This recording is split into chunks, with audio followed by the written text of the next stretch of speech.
Good afternoon, everyone. I hope you had a very inspiring and interesting afternoon. So with the breakout sessions and the different workshops that were conducted. So we will continue with a panel discussion of 60 minutes, and I have 3 guests. But number 3 is logging in, so she will appear on the screen in a couple of minutes. So I will start with introducing the 2 guests here on stage.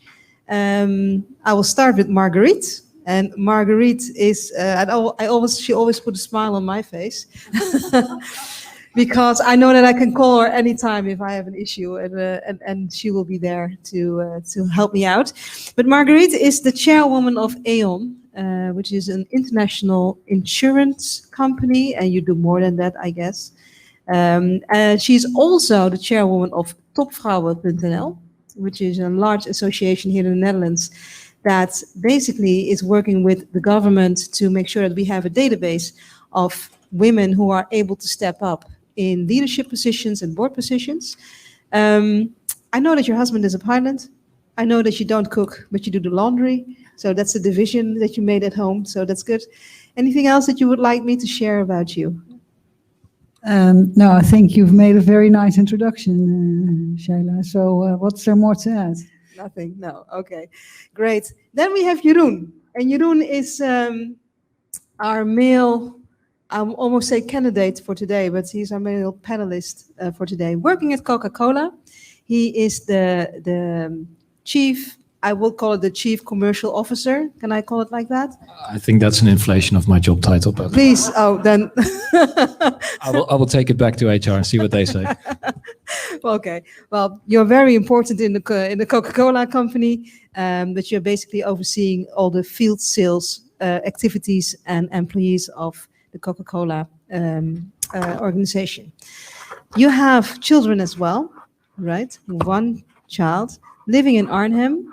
We had a very extended conversation about the subject of representation and how you are an ambassador of closing the gender gap, but also getting more women into the company. We will hear a bit more about that.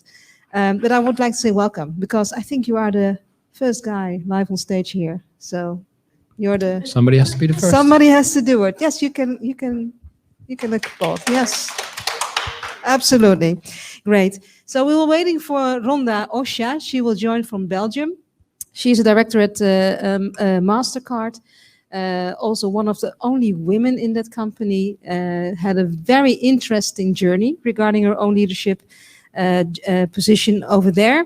But when she joins, I will, of course, give her the floor. So the discussion for today, or the panel discussion, is about representation matters. And the format is as follows. I will give those 2 panelists the opportunity to share their vision, their ideas regarding representation. After that, we will go into a panel discussion that I will moderate, and then the floor is yours. You can ask any question that you like. So I would recommend listen up and write your questions down so we can have a very interactive moment there together. I will also keep a look on our online attendees, and hopefully there will be a lot of questions from there coming as well. So without further ado, I'm going to give the mic to Jeroen, because ladies first, but not today. Please share your thoughts about representation. Okay, so first of all, thank you for inviting me on the panel. I feel honored to be the first male on the panel. I think that's a good step, because what we're really talking about, I guess, is equality. All right, so how do we make sure that there is equality in opportunities and equality in representation at a leadership level?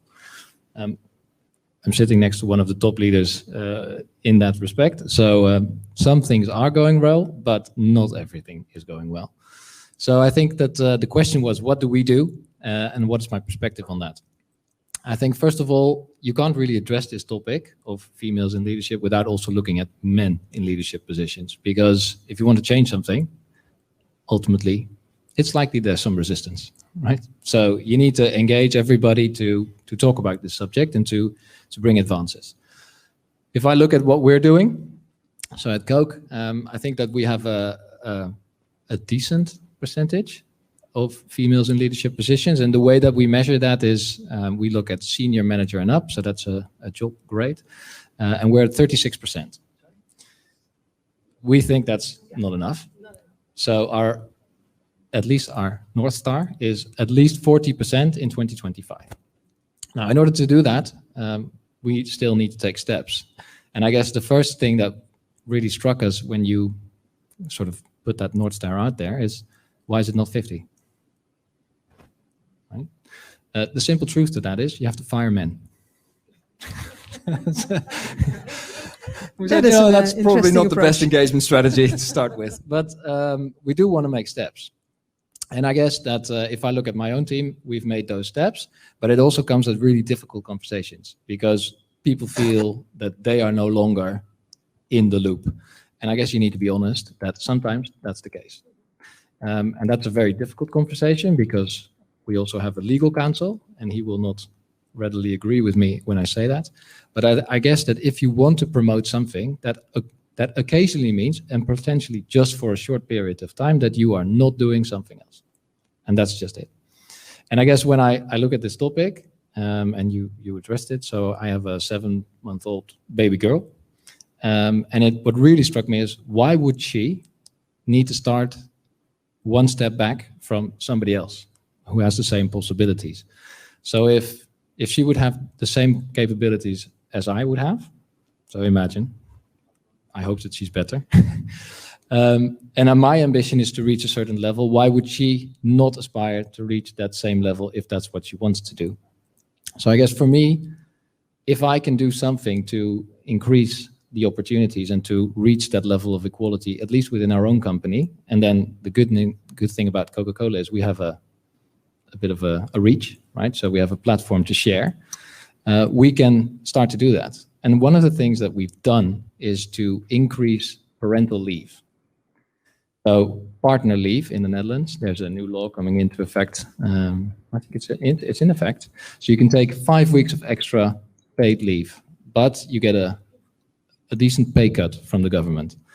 So what we said is, if we want to advance the participation of men in the family and thereby reduce the burden on women potentially in the family, which enables them to commit more to work, not necessarily have to go on to part-time, we need to make it more accessible for men. So our way is a bit, and I had to explain this to my wife because she said, so you're telling me you're getting more days off and I'm getting the same and I'm having the baby? I was like, yes, but this helps you. And what we've done is, I've advocated that. So we put it in place. One of the first companies in the Netherlands, 1st of January, 100% paid leave, 6 weeks. I said, I'm going to take that. And I did in February. And it was great. And from that day, every partner that has become a parent has taken that 6 weeks. So it now goes without saying that you do it, which then sort of bridges the gap a bit, and we're not there yet because this is not enough, but it's a good step forward, that men and women, regardless of who is the caregiver, will take that leave. And actually it reduces the time that we say, oh, well, yeah, but maybe the woman is away for longer. No, the man is going to be away as well. And as an additional benefit, we know that when men do that and they're involved from early stages, it's a lasting change in who takes care of the child. So if we institute this, and this would be followed by more companies, we really think that this makes a difference, and it will help women, get to that leadership position because there's no boundary for them to do that. So the family isn't something that should hold them back, and we should also get that out of our heads that if there's a baby, you will work part-time. That's just not the case. Small question, because this sounds amazing, right? Men can take a lot of time off also when new babies are born. How is this being received in the company? I think a bit the same as I just shared with my wife. So at first glance, a lot of the women said, but why? And then when you explain it, they're like, okay, yeah, makes sense. Obviously, it doesn't make sense on a societal level if it's just one company. But if that company can actually contribute, and we made a lot of press about it, and therefore other companies have followed, other companies have already gone much further. So there's companies that get 18 weeks and a year, which is great, right? So if we can chip in, that's really what we want to do. And at least where we sit, we want to make a difference. So that's the first step. And I hope that by the time that my daughter comes on the job market, she can do whatever she wants. and not be limited. So it is almost that you are becoming very conscious, a role model of, let's say, diversity and also equality. Yes. That's a conscious choice that you make. Yes, and we always talk about we want the best talent. Well, if the best talent is a small group of people that you look in, then you're probably not going to get the best talent. You might get the best talent from that group, but you're definitely not getting the best talent from the entire group. So we have to open our doors. We have to look further. We have a long way to go when it comes to different angles of diversity. I think we're on track on the gender piece, but there's many more angles where we still need to advance and quite a bit. Amazing. I think my microphone. Yeah. Oh no, Rhonda. So Rhonda has joined. I'll take over from you, Yeah. Shaila. We're used to this. So Rhonda, welcome. This is Marguerite. Very nice to meet you. I'm pretty familiar with some of your colleagues, so lovely to meet a female from MasterCard at this end. So Before you take over my role, Marguerite, can you please share your vision on the whole topic? Yeah, And so then for- Rhonda, I will yeah, get- okay, but let's make her feel at home. Yes. Otherwise, she's so We- distant. We're including you, no worries. Rhonda, do you have a Coca-Cola on your desk? Zero. You should have. I one. feel included.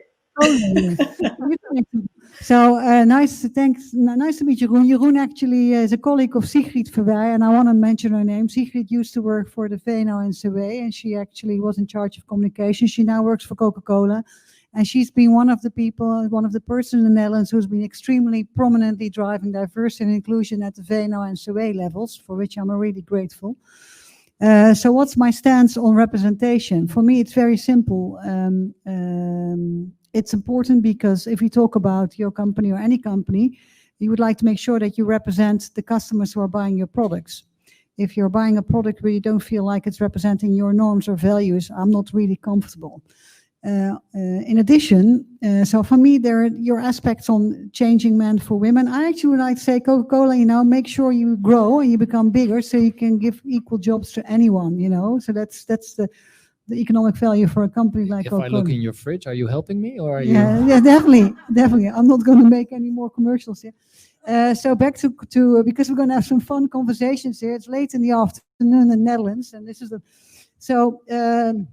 seriously, representation for me is also about one is none. So we've had a number of discussions in certain countries around the globe around is it necessary to have a quotum, and I would like to raise it here, because in the Netherlands we actually had a social economic advice last year, which was accepted by our Houses of Parliament, which included not only an inclusive environment for each and every one of us, which also included equality, but also an integral approach, including cultural diversity, people of color. And that advice also enhanced, was also part of it was a quotum of 30% women representation on non-executive boards, supervisory boards as we call them in the Netherlands, of listed companies. In the meantime, 2 weeks ago, Professor Mijntje Lucraat presented her female board index, and she actually advised that in the meantime, there's 12% representation of women in board positions in the listed companies in the Netherlands. That's 94 board listed companies. And there's 30% female representation, average female representation in non-executive supervisory boards. So you might wonder, why do we need a quotum? This quotum, by the way, for everybody, is now drafted into a new law. That law is now with the House of Lords, so that's if that's being accepted, then that law will be incepting the 1st of January 2021, so January next year. And why is it important? Because of those 94 companies, listed companies, if you don't look at the average percentage number, but at the number of what it really is, then only 51 companies have actually women in the non-executive positions. So 43 don't have any women at all at the moment. So that still means that there's still, 50% approximately still has to do something. I think that why the number of 30%, there's been a study of Daderoep. Daderoep did a study and he actually examined when is there any representation, when does it make a difference? If you only have 10%, it doesn't make a difference. it starts to really get to make a difference when it's 30%.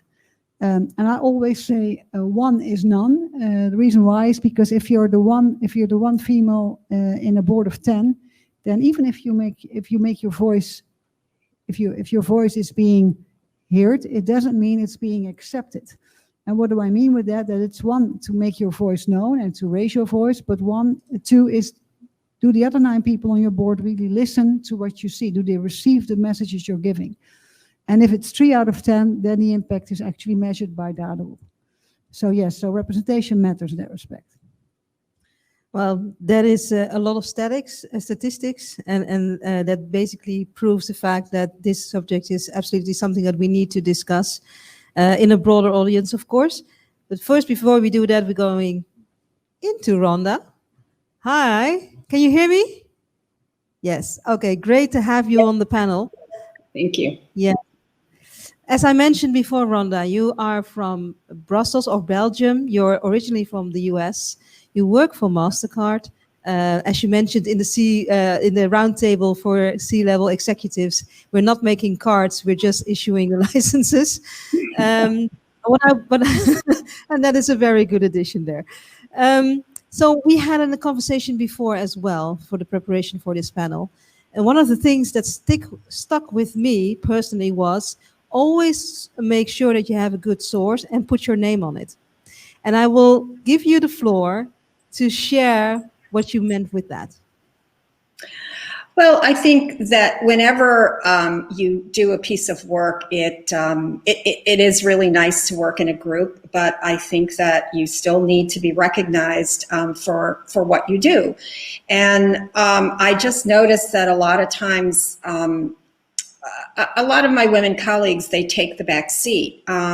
No, put your name on it. It's okay. I don't want to present. And I think that that's a mistake.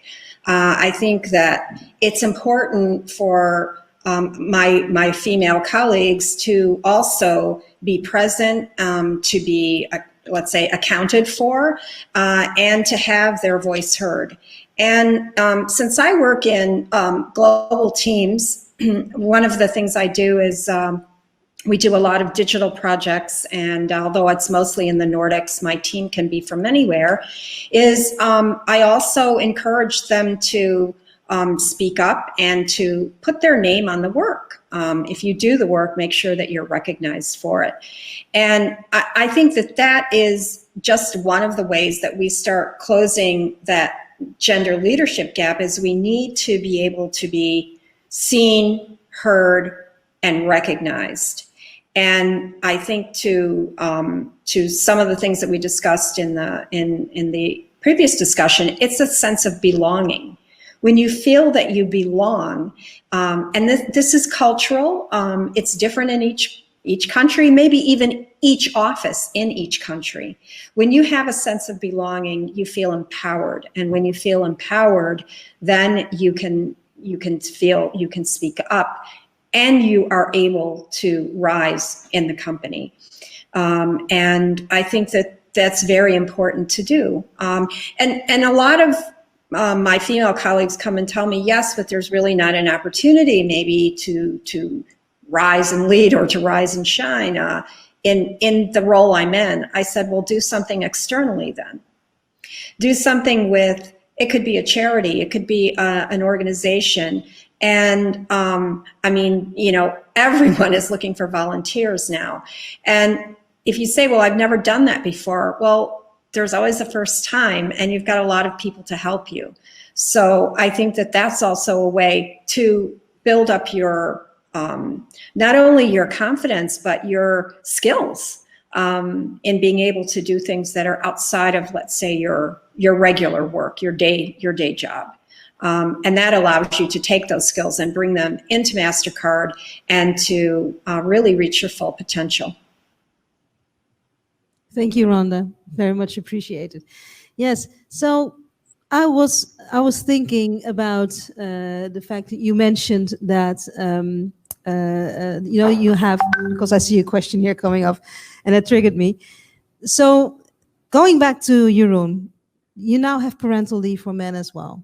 There is somebody in the audience who asked the question, I see that men who take parental leave use that time not for parenting, but for other Sports. stuff. Yeah. Yeah. I know it's not the time yet, but I really want your answer to that. Well, I can't speak for every parent that takes the leave. I think the recommendation, we did a piece of work with an organization in the Netherlands called Women Inc. And their recommendation is actually that as a partner, you take that leave when your partner goes back to work, so that you take solo care. So you have to do solo care. Obviously, Corona hit. A lot of people have been working from home, so that's not really materialized in the way that we would have liked to seen it. But that is a recommendation. So after the maternity leave ends, then you take the leave, or at least the bulk of the leave, to do solo care, because then you really start to understand it's a full-time job, right? Very good, very good. So, Marguerite, you talked about a lot of statistics and numbers and the reason why it's important to have this discussion, and actually that companies are actively advancing women, right? What did you do as a leader within Aon to advance women in your own company? I've been very.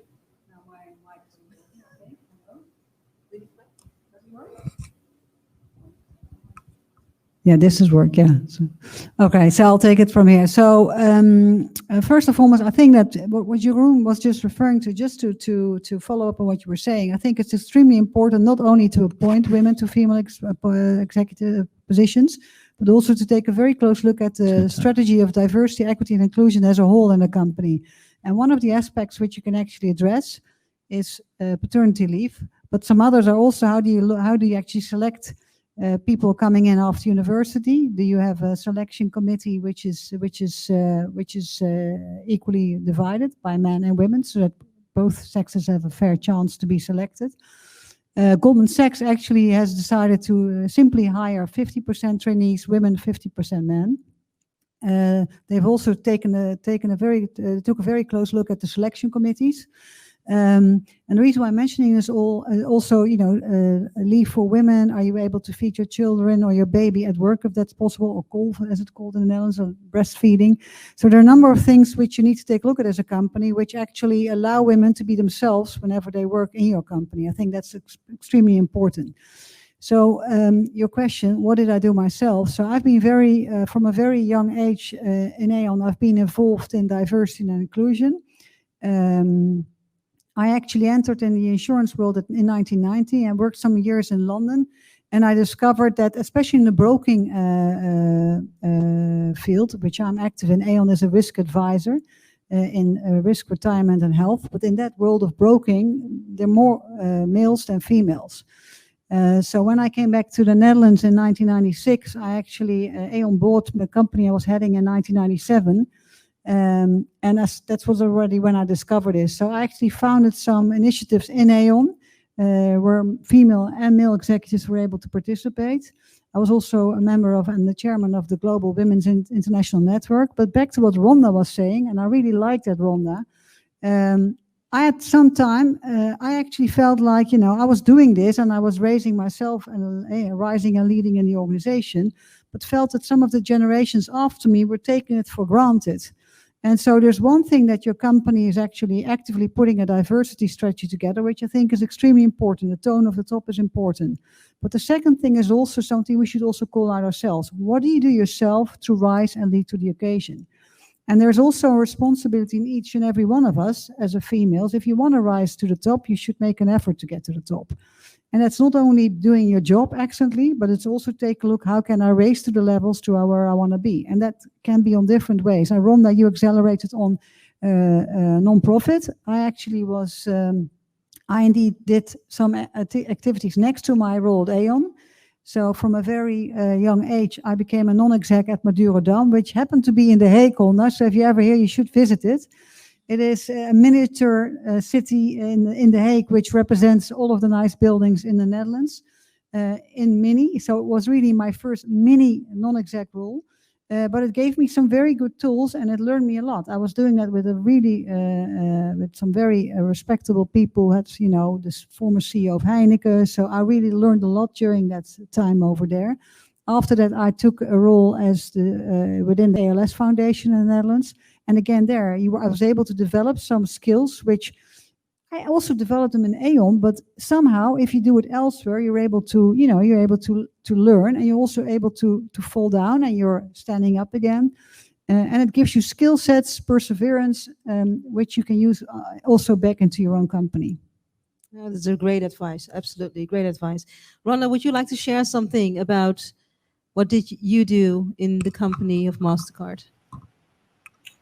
For other Well, women? I've also been involved in we have a global, what we call a business resource group, Women's Leadership Network. And that kicked off in 2008, I believe. And I've been on their steerco ever since. And what that means is that it's really a way to be able to bring our voices into business. So that could be products, for example. We found out through our research that women, and it's pretty much a global statistic, no matter which continent you're on, make 80% of the buying decisions in the household. And so with information like that, it's quite powerful, not only for our business side, but for us to know as how powerful our reach is. And within this Women's Leadership Network, we have all kinds of activities, and our vision is really to enable and empower women to meet their potential. So what we've done is we have, of course, different work groups, and we bring in, they can be inspirational speakers. Some are open to the entire organization, anyone that wants to come. We have executive chat. We have well-renowned authors that have come in and talked to us about how, different things like how to network, what does it mean, and we've also got I did have a forum, obviously pre-COVID, where we were reaching out and bringing in other organizations and other partners, running panels, much like Rise and Lead, to be able to share ideas within the organization and also between externals through MasterCard. We've done some good things, but it's a journey. We have a global paternity policy of 12 weeks. So I think in maybe the Netherlands and Belgium, we kind of go, okay, that's great. But globally, can you imagine the impact of that? That's it's quite powerful, just having a paternity policy. We also have a return to work. So women that have been out of work for 2 years or more, or men, sometimes such as their careers, take them out of the career maybe for childcare. We have a return to work program. So by promoting those initiatives with my network, both professional and social, and I don't mean just like online, I mean actually talking to people about it. I feel I'm doing my part, because it's through actually talking to people, communicating, sharing information, raising awareness, that change happens. And as I always like to say, I'm a change maker, one heart and mind at a time. Thank you, Rhonda. Thank you so much. Could I build on that? Of course. I think that's a very important point, because it's very easy to talk about other groups, people, whatever it is, but the real point is to talk with them, right? So to go out and then have this discussion. So for me to be here is to go out, learn, bring it back in, and what occasionally happens is, oh well, we'll do this because that's probably what they want, and then you've completely missed the point. So it's going out and actually talking to people really makes a big difference. Absolutely. And I will stay with you for just 1 minute. So when you go into your company and you have these measures and structures in place to create that equality, there will always be a group of people, and we heard it this morning as well, that there is always a part in the organization that will say, you can't do that, that's discrimination. Or that's positive discrimination, or you can't do that because we want quality instead of just a face or a skirt or whatever. So how would you address the people in the organization or the groups in the organization that are resisting, passive or actively? I think you need to be honest, right? So if you want to change something, there's no point in hiding what you want to change. If change is what is needed, then you need to explain why that change is needed and what it will entail. We did that as well. So if I looked at the team that I got, so I moved into this position, we had a meeting similar to this pre-COVID. We said, okay, guys, look around. Are we a diverse group? It's like, no, we're not. Right? So we need to change something. But why do we need to change? Because there's no fresh ideas. This is all going in the same direction. So we all know we make better decisions. There will be better results. Everything is better. The fact is, people feel threatened. And you need to open up to have that conversation. So I have people at my desk that say, so what does this mean for me? Is my career at a dead end? It's like, no, it's not. It might be here, right? But you can still add a lot of value somewhere else potentially. So it's having that conversation that is important. And I guess if you want to change something, and then whether it's a gender balance or diversity angle, whatever angle it is, you want to change it to get to a certain state. After that, you want to maintain a certain state. So you're very welcome to stay part of this, right? And to embrace this change and to drive it with us. If you're actively not driving it with us, then you're probably not working for the right company anymore. That's a bold statement to make, I can imagine. Yep. Yeah. But I guess if we genuinely believe that we will be a better company if we have more diversity, people that will work actively against that probably don't belong with us anymore, which is hard. Which is hard, and change also causes resistance, right? Yeah, but it's fair. That's absolutely fair. So, Margriet, how would you address that in your company, or maybe? Yeah, so I think the conversation is extremely important. I do have to say that the past month, so it's really been interesting. So diversity has been a topic which we've been addressing for years. And we put a lot of actions in place. And I'm actually more and more inclined to start looking at outcome-based results. Why do I say that? So if you put KPIs in place, you can say, oh, I've ticked the box, I have 50% women, but take a more closer look, what's behind the data of that? Is it in the same role levels, or is it, is it distributed across all role levels? That will be fair. But I've also looked in my own organization and seen after Black Lives Matter that suddenly there was a huge discussion.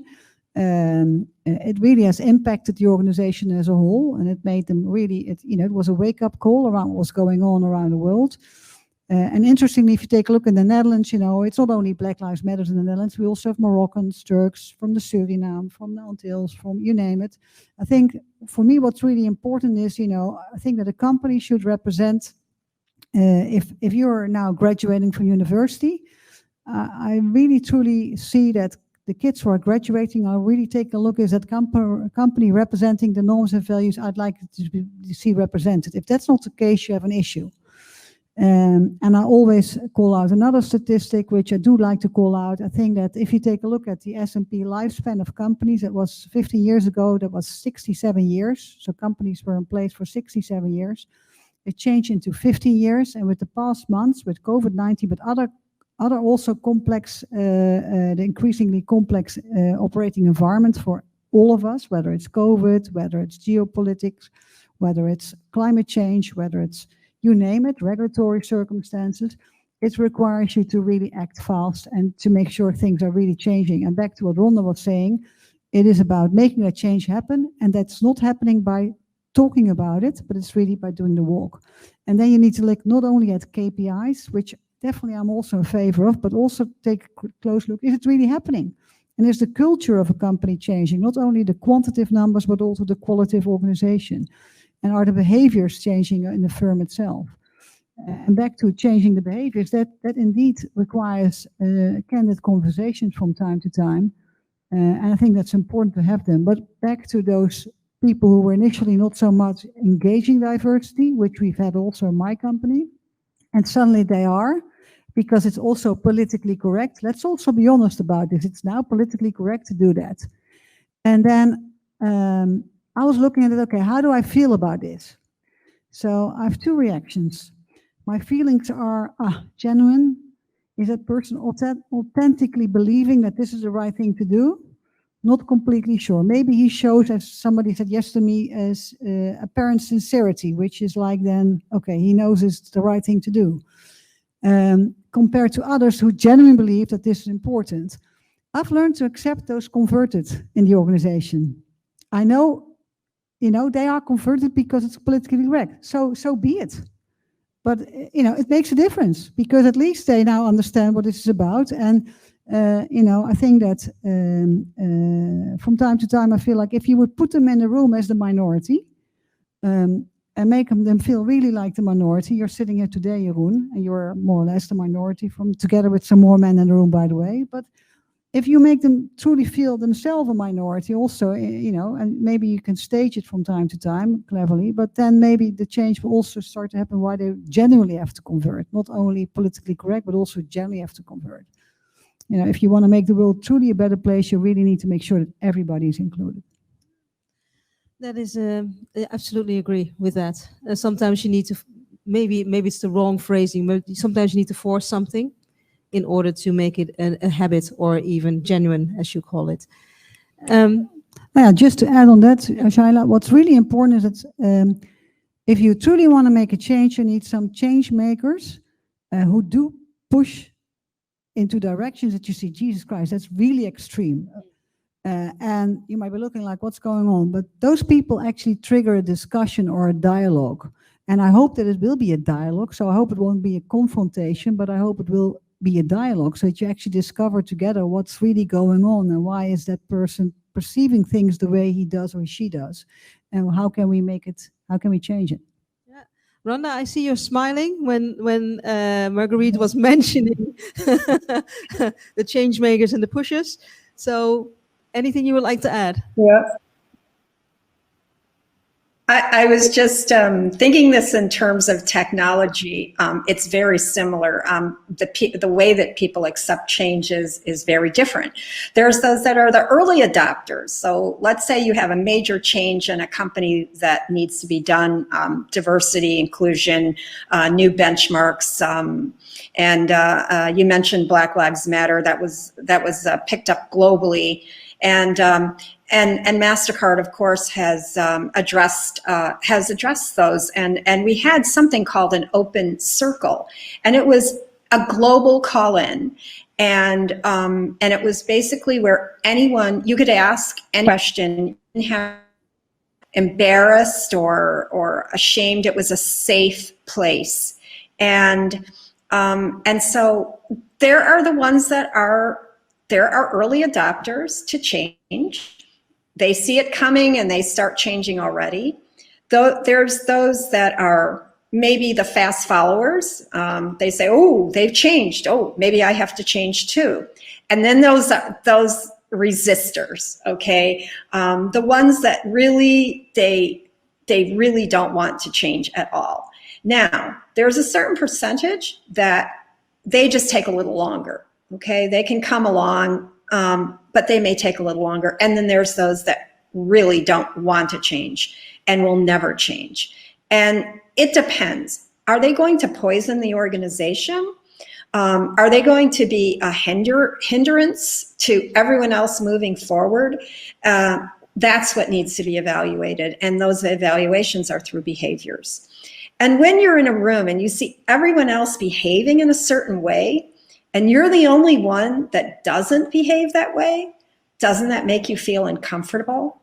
Well, those people will either change, those resistors, or they will leave, like Jeroen said. They'll take a choice.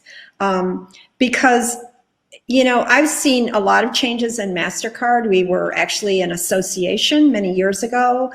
We then converged. We were Europay, and then we converged with MasterCard, and then we became a public company. Those are major changes.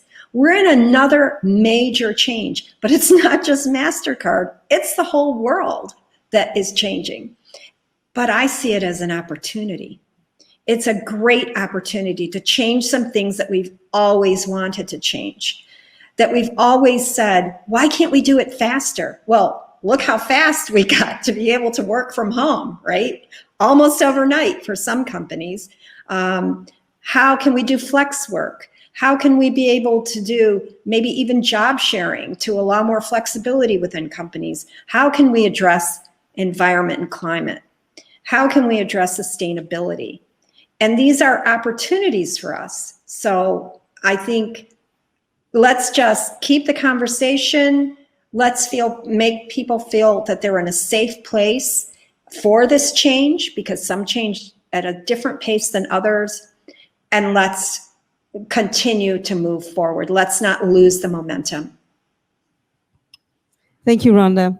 So we're almost there for the questions out from the audience. A bit before that, I have one question, and I've been triggered a little bit by what you mentioned before, Marguerite. You mentioned if you want to rise to the top, you really need to put in the effort, the time, and the work actually to get there, right, in a leadership position. On LinkedIn, a couple of weeks ago, there was an entire discussion about somebody who promoted or got promoted or got her PhD on research of the Queen Bee syndrome. Anything you would like to say about that? Jeroen. I looked it up. Yeah. Just one second. Everybody is aware what the Queen Bee syndrome is? Queen Bee. I'm so happy some people Okay, are nodding. Jeroen will explain what the Queen Bee syndrome. Go ahead. So the theory is a woman in a position of power will be more critical of other women in the team, right? Because I have to say I haven't witnessed it in teams where I have a female manager leading a team, which also includes females. So I haven't witnessed it, but I haven't really looked for it either. So when you pose the questions, you know, what's your thought on that? I had to look it up. So it is something that I'm now going to take into perspective when I look at the managers in our teams. But I also don't want to single out women to say, well, let's see if she's a queen bee. And I just want her to be a great manager, because that's what we really want for the people. So very well. So there's a special help for women who don't help other women, is what Madeleine Albright said. I see Corinne nodding. And, you know, so what's really important is that, you know, you need to help each other. So for me, you were asking, what do you do? So if people ask me, why do I do what I do for all the female executives initiatives I'm engaged in at the moment, I think the same is also applying to Corinne, who does a lot in women in tech. It's trying to empower other people to excel. And at the moment, I have a lot of conversations with women around, you know, how can they reach the top? So Topvrouw is really looking to increase the visibility of women. And we do make a big stance for that. But at the end of the day, it's also about how do you make it yourself happen. Now, if you need advice or guidance, reach out to anyone else around you and ask for help. And I do see a change. I have to say, I do understand. I've also met some queen bees myself in my life. And sometimes also some people are simply concerned with their own career. So let's also be very honest, there are also men who are only concerned with their own career. I don't know what the male word for queen bee is actually, but there are definitely males who are only concerned with their own career, just like there are women who are only concerned with their own career. So alpha male. Huh? Alpha male? Alpha male, yeah, I don't know. That's but the point is a little bit, it's very powerful if you're able to help other women with sharing your experience and your expertise, but also sharing your, you know, best practice around how to get around in certain situations. And it's actually quite fun to do so, because it also gives you new insights around what other people actually experience.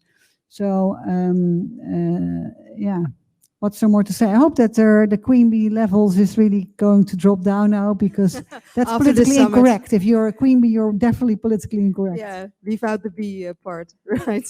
Yeah, Rhonda, anything you would like to add there?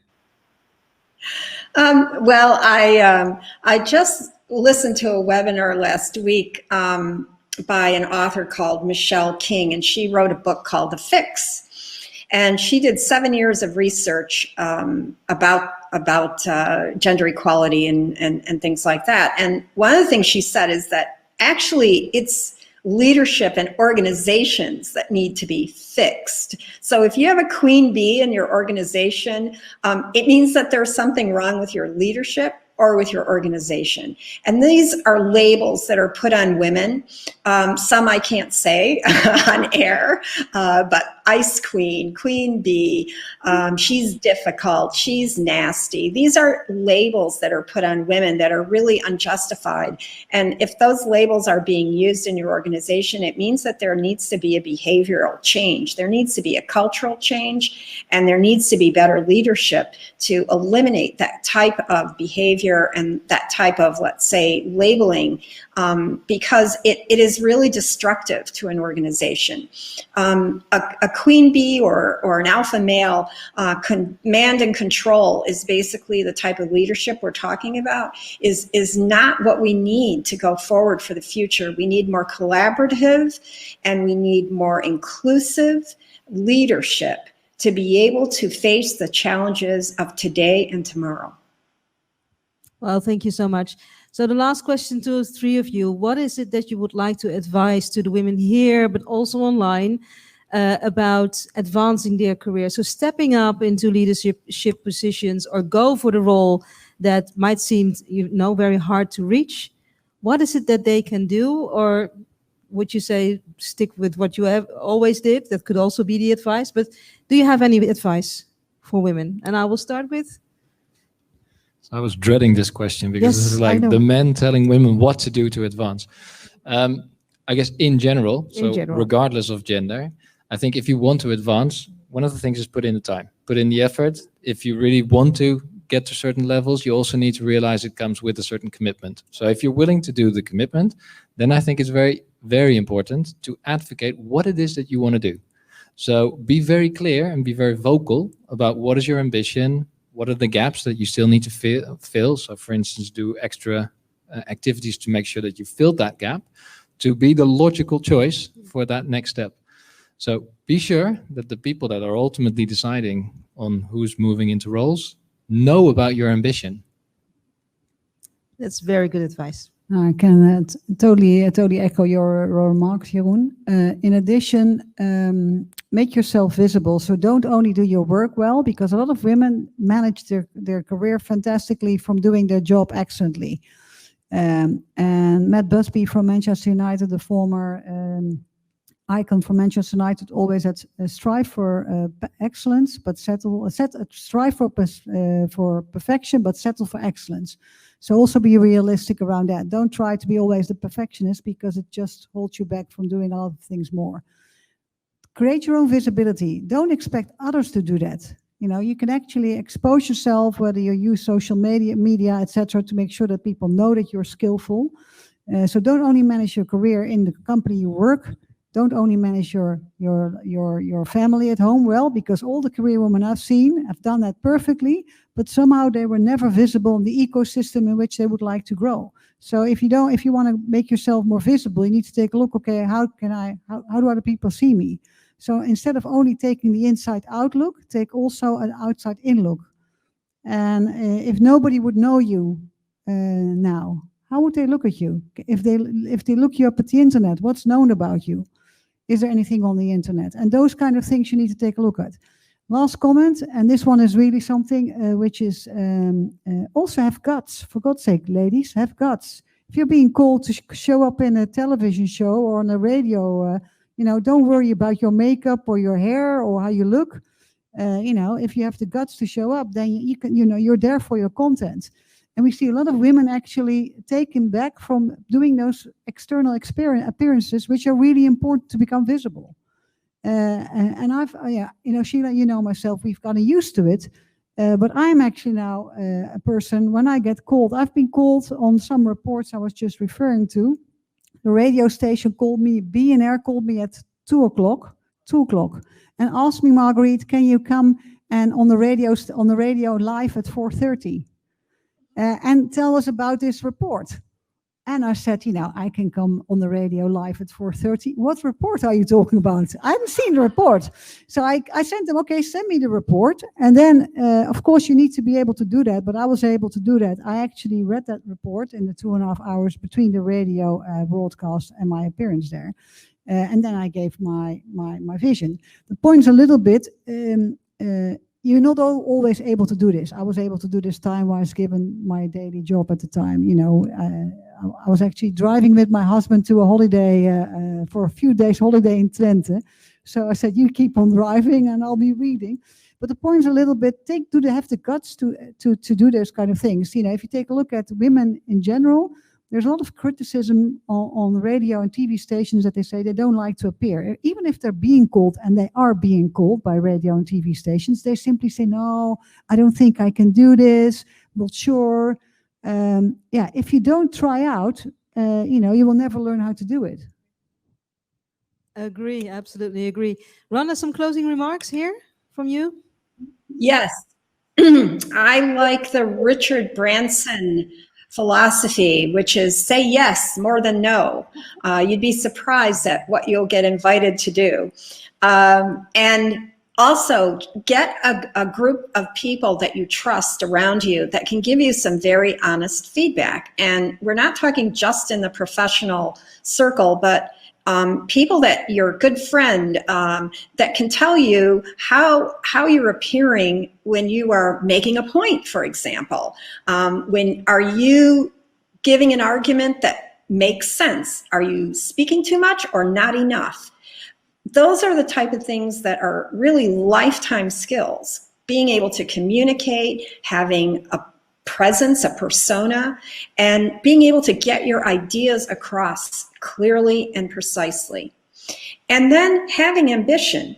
What I do when I want to buy something is I tell everyone, well, you have to manage your career in a similar way. If there's something that you really want to do, of course, let it be known to your boss, but let it be known to everyone that's in your entourage. Let your friends know, let your family know, because to me, your network is the new currency.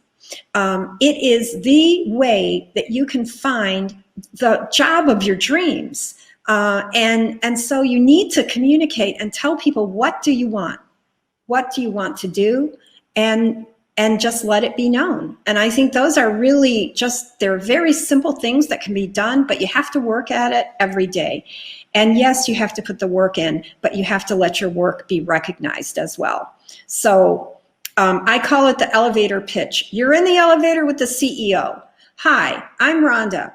Okay, great. Nice to meet you.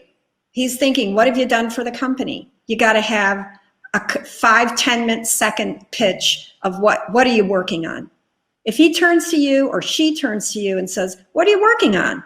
You got to have something to say. That's what I always tell my mentees, and I think it's something that's done very well for me in my career. There you go.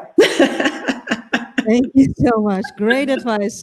So we have some cheerleaders here on the chat, right? So Roberta, Renee, Nira. Yeah, it's great to see them floating by here. So the question of Claudia has already been answered. I see it pinched down, but I know we do not have any time left, but I really would like to give you the opportunity to share one or two questions for one of our panelists. So please take the opportunity, people.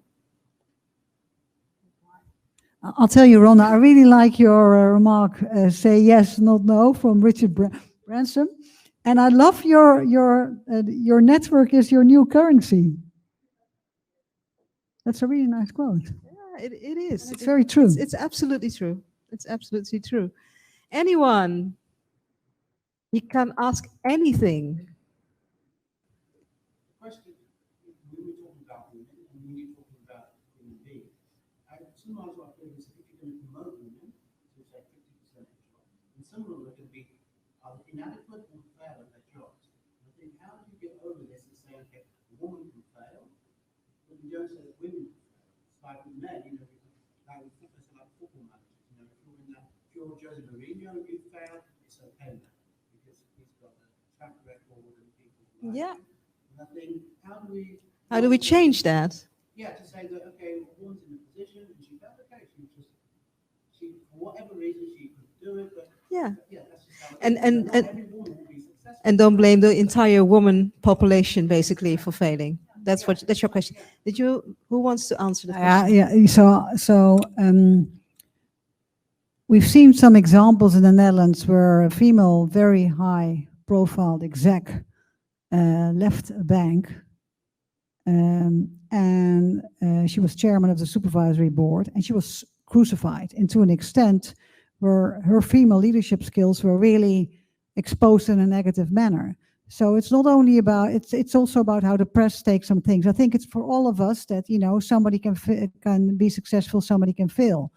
And it's definitely depending on both your masculine and feminine values and leadership skills, whether you succeed or whether you fail. It's not so much about a man or a woman, it's about the skills you've actually put forward. And I think it's important to stop differentiating between men and women in these things. It's about which skill sets or which capabilities or which, we call that in my world, feminine and masculine leadership skills were not working out in the right manner. And it's I understand exactly what you say, but it's tough because each and everyone can fail.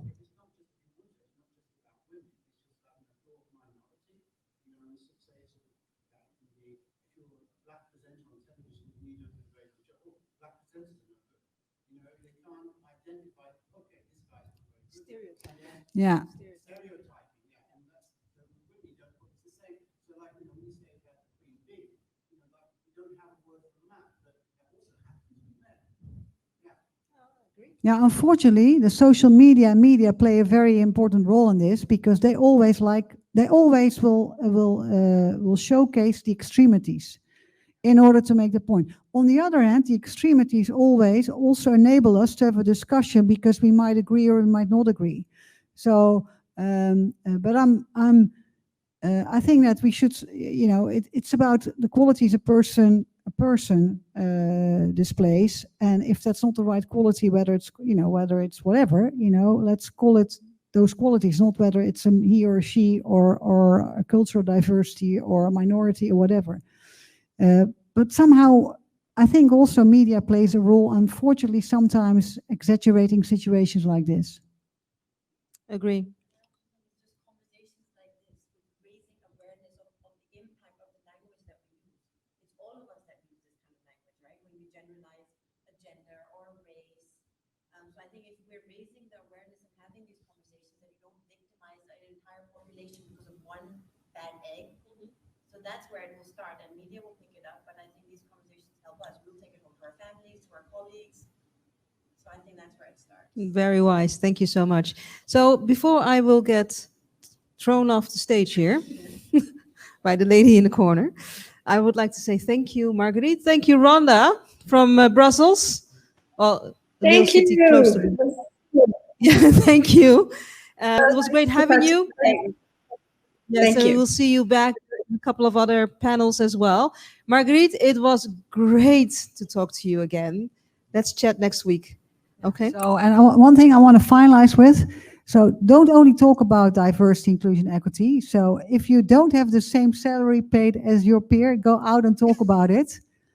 Because last year I was talking here about financial well-being of women, and I addressed the pension gap. Yeah, I want to make this known again because I think it's really important. So do speak up, claim your rights.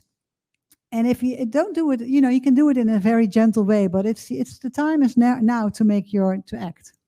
Absolutely. Point taken. Dankjewel, Jeroen, and for your wise words and also your experience. And I hope we can welcome you back next year and see where Coca-Cola is then. Yes, I felt very safe. So Good. Thank you all.